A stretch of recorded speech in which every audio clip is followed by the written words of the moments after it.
thought this was going to be a chill episode, you were dead wrong. Today it's back-to-back smackdowns with zero time to breathe. So buckle up, because by the end of this episode, our baby Yonko is going to be throwing hands with a discount admiral like it's his side gig. The episode starts with Egghead Island covered in darkness, but soon the sun rises, lighting the place up like Times Square on New Year's. Even little Laboon was out for a casual morning swim. In some random city, people were sprinting like it was Black Friday just to grab the newspapers falling from the sky. And the headlines? Bro, they broke the internet. First, they said Grandpa Garp vanished in Hachinosu. Then they dropped the bomb that Emperor Straw Hat Luffy took a bunch of hostages at Egghead. Back at Makino's bar in East Blue, the crowd was in denial. Nobody was buying either of those stories. While everyone was panicking, the mayor told them to chill. Garp's a living legend, and legends don't die easy. But our clown brain buddy was losing it so bad, he started cursing out Makino's baby. The baby laughed anyway when he looked at Luffy's face on the paper. The mountain bandits were stressing hard because no one ever comes back from Pirate Island. Even Dadan told them to shut up,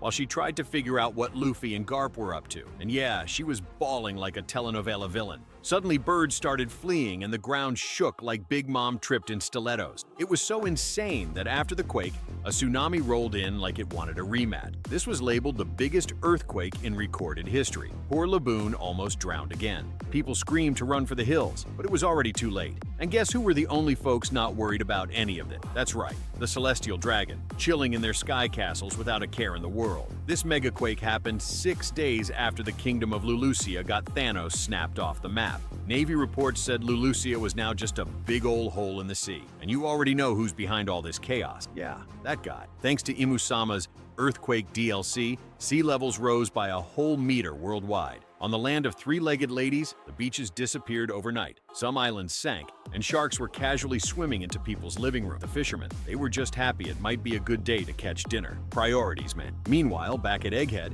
a fleet of 100 Navy warships had rolled up, packed with over 30,000 troops. They were led by 9 vice admirals, with faces like they'd just bitten into a lemon, except for Doll, because she's fine as hell. And of course, the troublemaker Kizaru showed up to crash the party. Invading Egghead wasn't going to be easy, because the Sea Beast Mekas were putting in work on those clowns. That is, until Kizaru showed up and blasted a hole straight through a poor robo-giraffe's chest. Fluffy King Sentomaru yelled not to attack the Navy's own Sea Beast, but Mr. Slowpoke Brain said it wasn't his fault. They attacked first. After a solid 10 seconds of work, he went full gamer mode and slurped up a cup of chicken-flavored ramen. The island was crawling with Mark III pacifistas under Sentomaru's command. Kizaru told him to quit playing and just rejoin the Navy already, but Sentomaru said there's no mercy if they try to set foot on this island. He said Uncle Punk developed the pacifista laser tech by studying Kizaru's powers and never imagined that shiny old man would come to erase him. But Kizaru replied that digging into the Void Century is a crime. Not even he can look past that.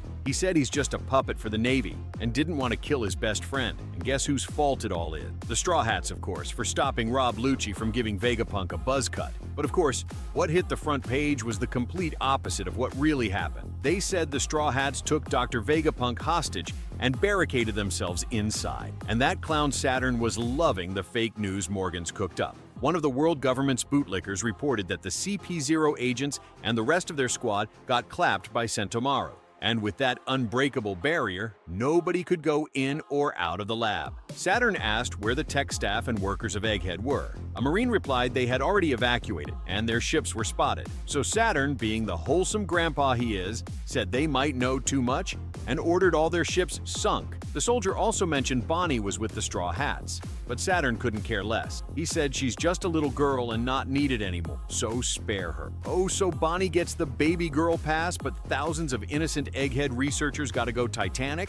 This old man's a straight-up villain. Right after that, Kizaru's men intercepted a transmission coming from inside Egghead. The Admiral whipped out his fancy Rolex Dendenmushi and tapped in. Turns out it was York calling Mary Joise, asking why the Gorosei were trying to off her too, since she was the one who snitched on Stella in the first place. But the bearded boomers weren't buying it and said she's still a Vegapunk, so she had to go. York clapped back, saying if she cared about the Void Century, she wouldn't have handed them that juicy info. The old dudes started grilling her, and she laughed like a Bond villain, saying Egghead belonged to her now. She even threatened, bragging that the Seraphim would stomp anyone who tried to get cute. Asked if they really wanted to start a war with her. Bold move, York. That's when Jupiter said they changed their mind. and asked if she could recreate the Mother Flame, aka that cute little firecracker that vaporized the kingdom of Lelouchia. York started cackling, saying she knew they'd need her eventually. She told him the only power plant that can make the Mother Flame is on Egghead, so if they even scratch her or the lab, they lose the deadliest weapon on the planet.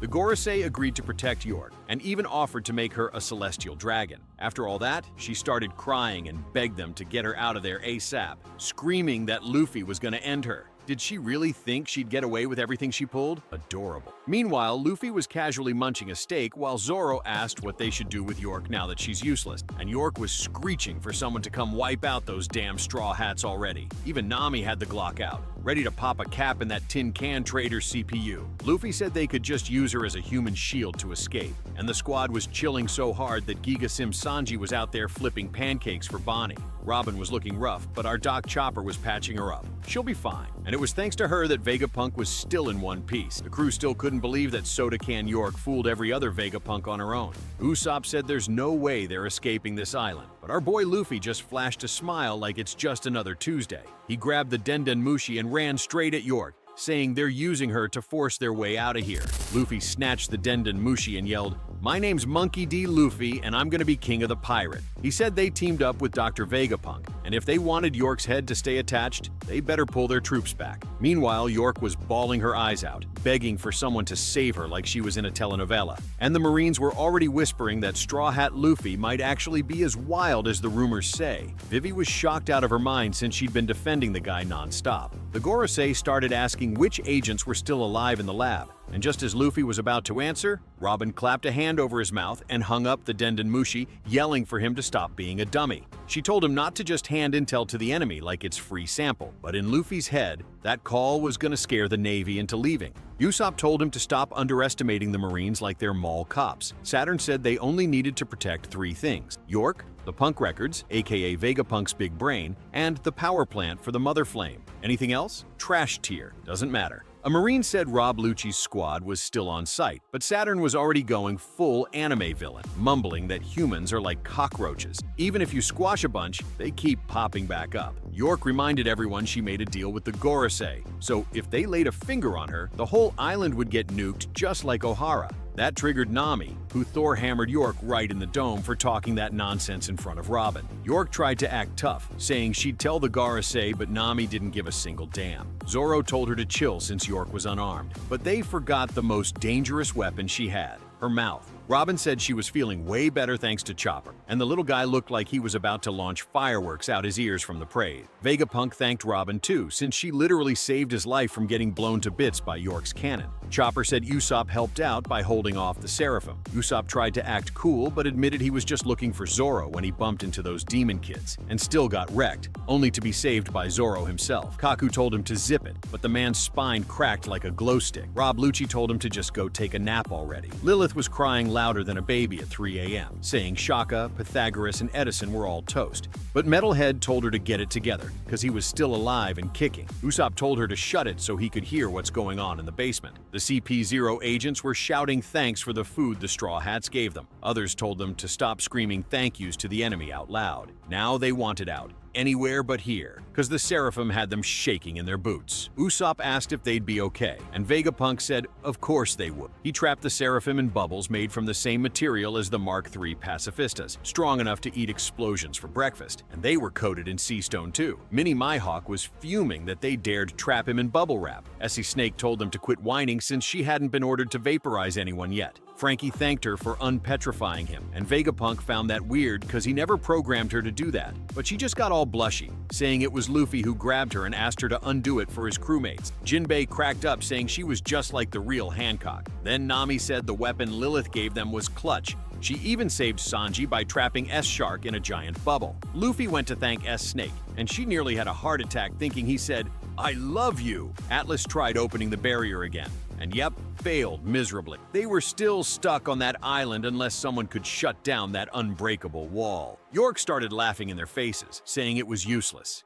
She locked it with a passcode and didn't share it with the other brains. Lilith was about to go full volcano mode and knock that traitor into next week. But York just kept bragging that the world government and that code were her insurance policy. Luffy couldn't believe all that speechifying was for nothing. Usopp was like, "Told ya." Obviously, the world government was never gonna let them escape that easily. It's not called One Piece for a reason. Meanwhile, Lucci was quietly lurking in the shadow, analyzing the whole situation. 2 Vegapunk satellites down, and the Straw Hats still in one piece. Usopp asked what he was mumbling about, but Lucci claimed he was just talking to himself. Classic spy move. Then the queen herself, Stussy, showed up to say they were completely surrounded. 100 warships, 30,000 marines, and one shiny Admiral Kizaru ready to fry some pirates. Sanji ran over like a loyal golden retriever offering tea to Stussy, but the kind of tea he wanted wasn't served in a cup. Stussy told Lucci not to be mad. It was just one little bite. Honestly, I'd let her bite me too. Vegapunk asked Nami to show their escape route, so she used the log pose they set back in Wano. When the old man said it was pointing to Elbaf, Luffy and Usopp lost their damn mind. They were already packing bags in their heads, screaming,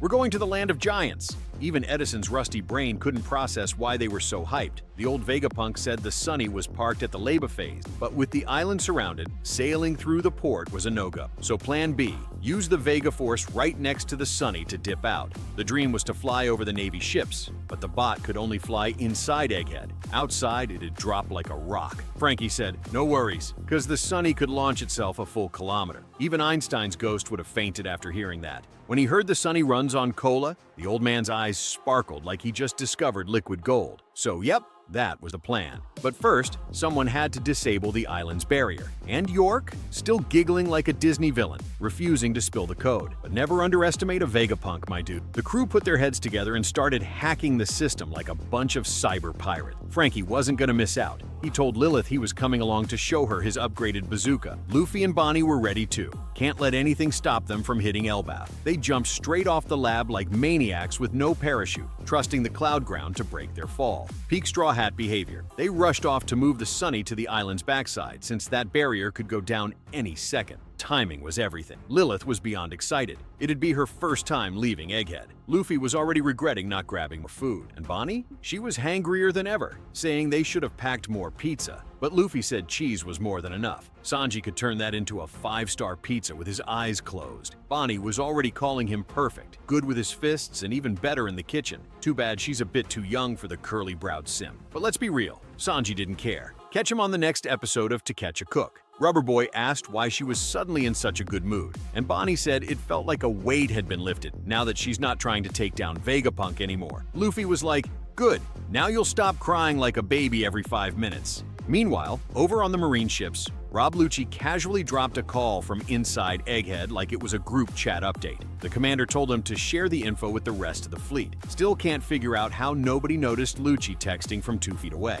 Over in the VIP Villain Lounge, Grandpa Saturn was sipping his tea when Borsalino popped in. Saturn asked if he heard the news, and Kizaru said that Luffy tried bluffing his way into making it look like the Straw Hats were in control. Spoiler alert, they're not. Saturn was like, "Can't you phase through the barrier? It's made of light and you literally are light." Kizaru said sure, but the barrier's being guarded by his old buddy Sentomaru. Saturn said to just ignore the guy, but Kizaru wasn't having it. He's not about to throw hands with someone that used to share his ramen packet. Plus, if they touch Sentomaru, the Sea Beasts and 50 Mark III pacifistas would turn the entire Navy fleet into a seafood platter. Saturn then asked if Kizaru at least knew where the energy plant was, and Borsalino said Lucci already sent all the intel they needed. That's one sneaky kitty. Back on deck, every Marine soldier started suiting up like it was the Super Bowl. They called in the Rokushiki squad and prepped to bust out the CP0 agents, who honestly were living better than anyone else on that ship. The cookie-faced guy said their bullets would just tickle the pacifistas, so the sea monsters were the real target. Luffy was bouncing around on the cloud floor like it was a trampoline park, while Frankie kept yelling not to forget the mission. After all that running, they finally made it to the Sunny. Kizaru locked eyes with the Sea Beast, and Sentomaru immediately knew something was up. Cue the flashback. Sentomaru remembered everything Uncle Borsalino taught him as a kid. And just like that, the Admiral fired off a Yada no Kagami beam bouncing through Egghead like it was playing pinball. Sentomaru smiled and said, "Uncle's here," before yelling for the pacifistas to attack. Kizaru zipped in glowing like a Christmas tree, and our sumo champ squared up yelling that his defense was the strongest in the world.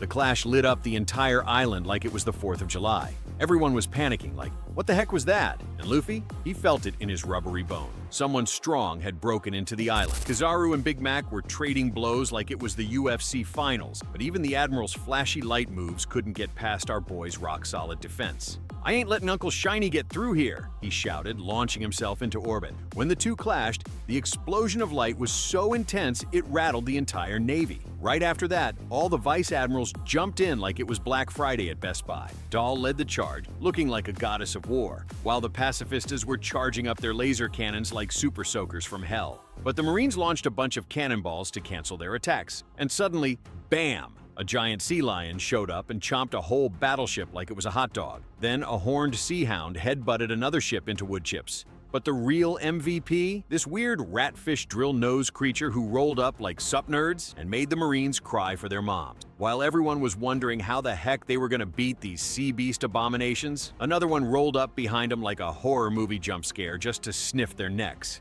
And just when things looked hopeless, Vice Admiral Peanut Head showed up and landed a Detroit smash straight to that cow monster's jaw. One of the Mark III pacifistas tried to snipe a ship, but Doll came flying in with a high heel to the face. Honestly, if she stepped on me, I'd thank her, but it'd be a one-time blessing, because her second kick turned that poor cyborg into space junk. The other Vice Admirals weren't playing either. They were dismantling the Navy's own most powerful weapons like it was open mic night at the Roast Club. Meanwhile, Usopp was panicking harder than a raccoon in a trash can. "They're invading!" he screamed. Vegapunk was confused, like, "Bro, I left 50 pacifistas with Sentomaru. What happened?" Then they saw Kizaru's smug face on camera and flashbacked to that Sabaody trauma real quick. York was cackling in the corner like a villainess on Twitter, but Zoro shut her up with one glare like, "Keep talking and you're the next sashimi." Back outside, Sentomaru went for a Thunderslap trademark, but Kizaru casually Matrix dodged it. Vegapunk was apologizing like, "Sorry for dragging you into this," and told him he'd understand if he ran. But Edison jumped in like, "Quit whining and go find that dang barrier code already." Sentomaru didn't know where to look first when bam! Kizaru came flying in with a knee that turned him into wall art. And before the guy could even exhale, Kizaru hit him with a Yasakani no Magatama that turned the ground into Swiss cheese. Still running, Sentomaru shouted, "I'm sorry, but I promised Luffy that I would protect Vegapunk." Kizaru asked since when he was besties with pirates, but Sentomaru grabbed his axe and screamed, "Vegapunk's my savior. I'll fight anyone for him, even the Navy." He sliced through Kizaru clean in half. But oops, he's made of light. Man reassembled like a glow stick. Cue flashback. Once upon a time, Kizaru and Vegapunk were hiking when they found some bears. Except those bears had been whooped by a chubby little kid who looked like a sumo beanbag. Kizaru asked where he was from, and the kid yelled, "I hate my village. They're all wimps and I'm never going back." Translation: he got kicked out. Then the boy yelled, "I'm strong and never hungry, but I want to work to buy rice ball." And all the Marines burst out laughing like he just won America's Got Talent. But Vegapunk saw potential and offered him a job as his personal bouncer. The boy said yes, stomach growling and all. Later, he ran up to Kizaru like, "Uncle, how do I protect Grandpa Punk?" And Kizaru taught him everything he knew. While he was spacing out, Kung Fu Panda landed a solid right hook to snap him back to reality. But Kizaru said his defense is just as tough as that kid's, only to blast him in the face with a laser that floored him and leveled half the island. Yikes. Standing in the flames, Kizaru took command of the pacifistas and declared, "Your boss is unconscious. New orders, sink the Sea Beast weapons. We're Navy now." Those guys switched sides faster than you can say justice, and next thing you know, bam! They shoot the Sea Beast right in the back just before it could wreck one of the warships. The Marines were absolutely stunned, and the Sea Beasts looked even more confused, like, "Bro, we were teammates 5 minutes ago." Then a Vice Admiral ran to tell Saturn that someone hijacked the pacifistas, and when the big-nosed guy said Sentomaru had been turned into grilled bacon, everyone started panicking hard. Because if a tank like him got smoked, it means Kizaru wasn't pulling any punches. With tears in his eyes, Vegapunk shouted for them to shut down the defense system. Sentomaru's sacrifice couldn't be in vain. But of course, York was in the back giggling like a Disney villain, reminding everyone she's also a Vegapunk. So good luck with that, folks. Vegapunk calmly dropped the bomb. Kizaru's made of light. He can waltz into that lab whenever he wants. Usopp's soul nearly left his body. Meanwhile, Kizaru said he was dying to see the Straw Hats again and headed over for a friendly reunion. But time was ticking, because the crew was already rolling out of the island with the Vegaforce. Lilith was piloting like a pro while Bonnie and Luffy stuffed their faces. Can't go to war on an empty stomach, right? Suddenly, alarms started blaring and Lilith was like, "No way! This place is supposed to be Fort Knox." But Kizaru sliced through that barrier like a a hot knife through a stick of butter, announcing that his job was to protect the energy plant, Punk Records York, and maybe an old friend, and destroy Dr. Vegapunk. The Straw Hats outside lost it. They were stuck out there with Kizaru. They scrambled to warn Luffy through the Dendenmushi. Meanwhile, Rob Lucci, the traitorous tiger, was sitting there like a snake in the grass, waiting for his moment. Stussy was sipping her tea in peace when, bam! Lucci went full stealth mode and tried to finger blast Vegapunk in the pancreas.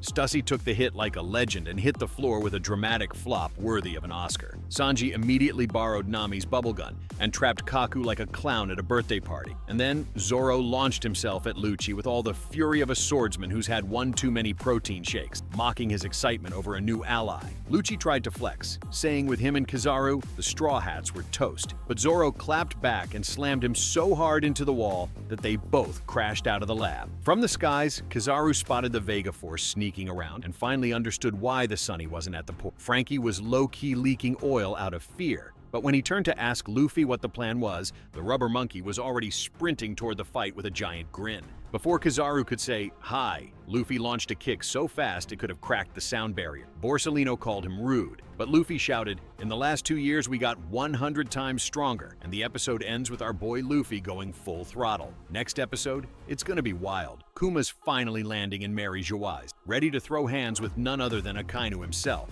while Kizaru battles Yonko Luffy in a showdown to assassinate Dr. Vegapunk. The next episode is titled Impending Despair, the Admiral's Gloomy Mission. Dude, what an episode. What Luffy's about to do to Kizaru is gonna be illegal 37 country. If you want me to bring the next episode recap as soon as it drops, smash that like button and subscribe. We're chasing that 1 million goal by the end of the year. While you're here, check out the banger video popping up on your screen. It's heat. I'm out. Peace.